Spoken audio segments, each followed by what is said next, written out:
There is a stereotype that allergies are a disease of the 20th century. Allegedly, it appeared due to the deterioration of the environmental situation and synthetic food additives. In fact, people suffered from this ailment even before our era. The internet is full of reports that the ancient Egyptian pharaoh Menes died from a bee sting, and in principle, this is possible. The cause of death could be an allergy. Allergy is the hypersensitivity of the body when in contact with various substances. Anything can trigger a reaction, from insect venom to food products. The immune system mistakenly recognizes them as dangerous to health and begins to produce antibodies. At the same time, special substances, mediators of inflammation, are released. They help get rid of potential danger, but at the same time cause characteristic symptoms: runny nose, tears, cough, eczema. Nowadays, about 30% of the planet's inhabitants are allergic. Probably the disease was less common before, but this is not accurate. People in ancient times attributed many mysterious diseases to curses, witchcraft, and other inexplicable phenomena. But allergy as a disease obviously always existed simply due to the biological characteristics of the human body. The death of Pharaoh Menes 5,000 years ago was long considered the first known case of anaphylactic shock. This is the most severe manifestation of an allergy. A person can even die from swelling of the respiratory tract. Insect venom sometimes causes such a reaction. However, not so long ago, scientists found out the story about the bee sting is most likely not true. It appeared due to a mistake in the translation of an ancient text. The blunder was made by an Egyptologist back in the 19th century.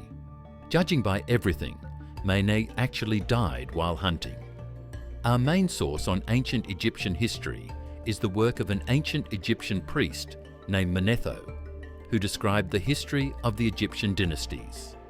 And it is mentioned there that a pharaoh named Menes was killed by a hippopotamus. By the way, many historians consider the first ruler of Egypt, Menes, to be a fictional figure. But the fact that doctors wrote about the symptoms of allergies 2,500 years ago is an indisputable fact. The ancient Roman naturalist, physician, and thinker Titus Lucretius Carus wrote in his treatise On the Nature of Things that food for some is poison for others. And the ancient Greek physician, the founder of medicine as a science, Hippocrates, noted that quite ordinary food, in some people, causes a strange reaction: skin rashes. The Roman physician Claudius Galen described allergies to pollen in his works. He noted that some people, after sniffing flowers, start sneezing and cannot stop. By the way, one of the members of the ruling dynasty of the ancient empire suffered from immune hypersensitivity. There is such a dramatic story about the son of Emperor Claudius Britannicus, who suffered from an allergy to horsehair. At the slightest contact, his skin was covered with an itchy rash, and he spent most of his life in the palace. In the Middle Ages, doctors tried to find a cure for allergies. The Persian physician Avicenna suggested that when a strange spring runny nose appeared, smear the nose with mumio, a natural substance called mountain resin. Did it help? History is silent. But it is known that the Italian Girolamo Cardano in the 16th century cured the Scottish Archbishop John Hamilton of allergic asthma. The prelate was sure that he had tuberculosis. The sea climate, walks, and a fortified diet, nothing helped. Then the doctor paid attention to the Archbishop's bed.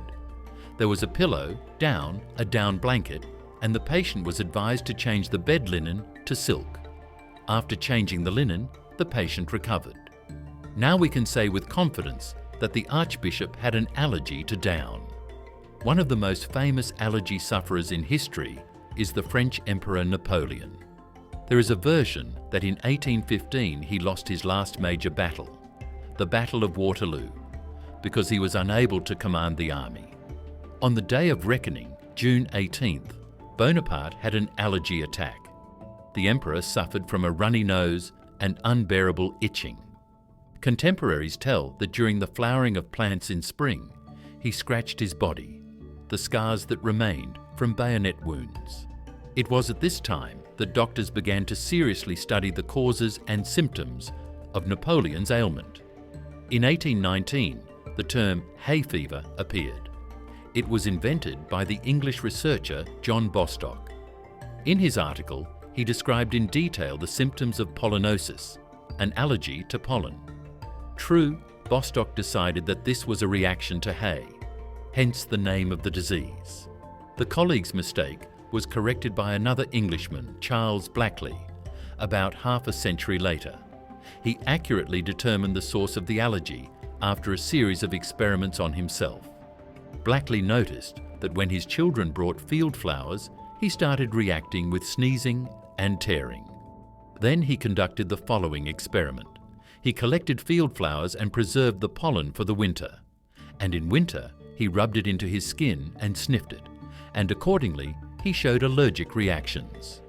At the beginning of the 20th century, the Frenchman Charles Richet introduced the term anaphylactic shock into use. For the study of this condition, he received the Nobel Prize in 1913. And the very concept of allergy, translated from Greek as reactions to foreign substances, was invented by the Austrian immunologist Clemens von Pirquet in 1906. He was the first to guess that the symptoms do not arise due to infection, as many doctors previously thought. In fact, this is a specific reaction of the body to completely harmless substances. But why does it appear in some people and not in others? Doctors still do not know the answer to this question. There are various concepts explaining the occurrence of allergies. But in any case, we know that allergy has a genetic nature. Allergies greatly complicate life, but for some, it helps find a true calling. Could the British doctor Charles Blackley have made his name in history if he had not been an allergy sufferer? Another example is the biography of the famous composer Antonio Vivaldi.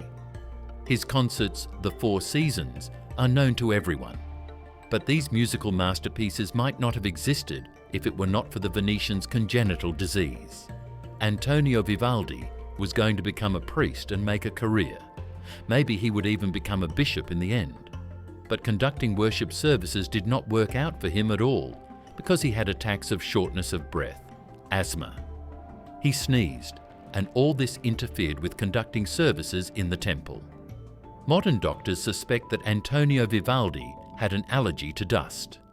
One way or another, the young priest conducted only a few masses and then left this occupation, although he retained his spiritual rank. Vivaldi began teaching children to play the violin and write music.